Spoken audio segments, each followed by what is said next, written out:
Hello दोस्तों, और आज हम बात करेंगे गार्डियंस ऑफ द गैलेक्सी के बिग गेम टीवी स्पॉट के बारे में। एक तरह से ये मूवी का तीसरा ट्रेलर है। So let's start. तो सबसे पहले तो guardians of the Galaxy team के 3 नए मेंबर्स कंफर्म हो गए हैं, जो है योंडू, नेबुला और मेंटिस। और हमने एक और नया कैरेक्टर देखा जो है आयशा, जो इस मूवी की विलन है। और वो एक परफेक्ट लिविंग बीइंग है, मतलब वो एक ऐसी प्रजाति की मेंबर है जिसका नाम है सॉवरिंग, जो एकदम परफेक्ट है। मतलब उनमें कोई चीज की कमी नहीं है, उनमें कोई खामी नहीं है। और वही गार्डियंस को बुलाती है ताकि वो उस एबिलिस्ट मॉन्स्टर को खत्म कर सके।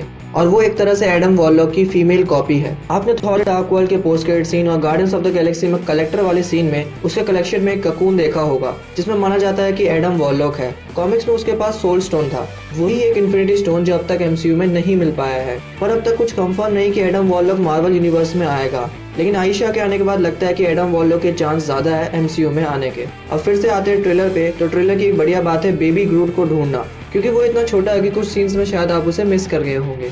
फिर ये सीन जिसमें योंडू और स्टार लॉर्ड एक साथ है, और बाद में आपने एक और इंसान को देखा होगा जो है टेजर फेस, और वो रेवेजर्स को योंडू के खिलाफ कर देता है, क्योंकि योंडू कई बार पीटर को माफ कर देता है और इसी वजह से रेवेजर्स को ही नुकसान होता है। और ये बात शायद रेवेजर्स को अच्छी नहीं लगती होगी। फिर कई लोग इसे ईगो द लिविंग प्लेनेट बता रहे हैं, पर ये बस एक प्रेडिक्शन है।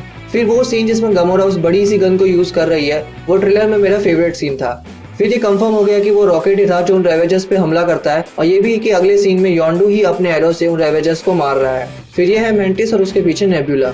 और नेबुला जिस पे हमला कर रही है वो गमोरा ही है, चाहे वो पहले चाकू से हो या बाद में प्लेन से, वो उसी पे हमला करती है। फिर एक टीम शॉट जिसमें 5 से बढ़कर 8 मेंबर हो गए हैं, और आपने देखा होगा कि नेबुला ने रेवेजर्स की कॉस्ट्यूम पहनी है। तो मुझे लगता है कि ये टीम एक तरह से 4 जोड़ियों में बटी होगी, जैसे स्टार लॉर्ड और गमोरा, रॉकेट और बेबी ग्रूट, ड्रैक्स और मेंटिस, और योंडू और नेबुला। और फिर मेंटिस पे जब वो चीज गिरती है, उसके बाद ड्रैक्स उसे चौकन्ना रहने के लिए कहता है। वैसे वो कोई जोक नहीं मार रहा था, और उसकी बातें वैसे ही फनी बन जाती है। तो अब आप बताइए कि आप किस मेंबर को गार्डियंस की टीम में देखने के लिए सबसे ज्यादा एक्साइटेड है, और उसे कमेंट्स में लिख दे। और वीडियो अच्छी लगी हो तो लाइक कर दे, और ऐसी बहुत सारी वीडियोस के लिए सब्सक्राइब करना ना भूले।